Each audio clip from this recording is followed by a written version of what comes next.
Hello guys, welcome back to the channel. In today's video, I'm going to show you how we can export on OpenToonz application. Okay, let's get into it guys. Here I have created a project on my OpenToonz application and I'm going to show you how we can export it.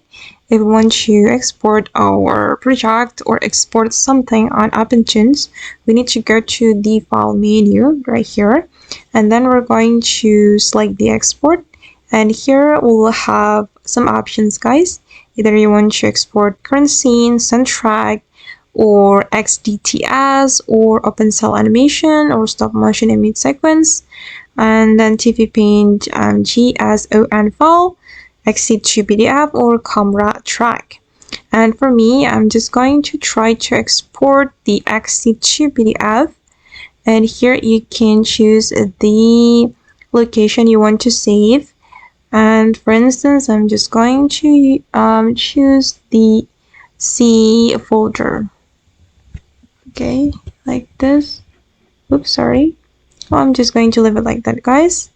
And then for the name, I'm just going to name it PDF like this. And then we can click on Export PDF.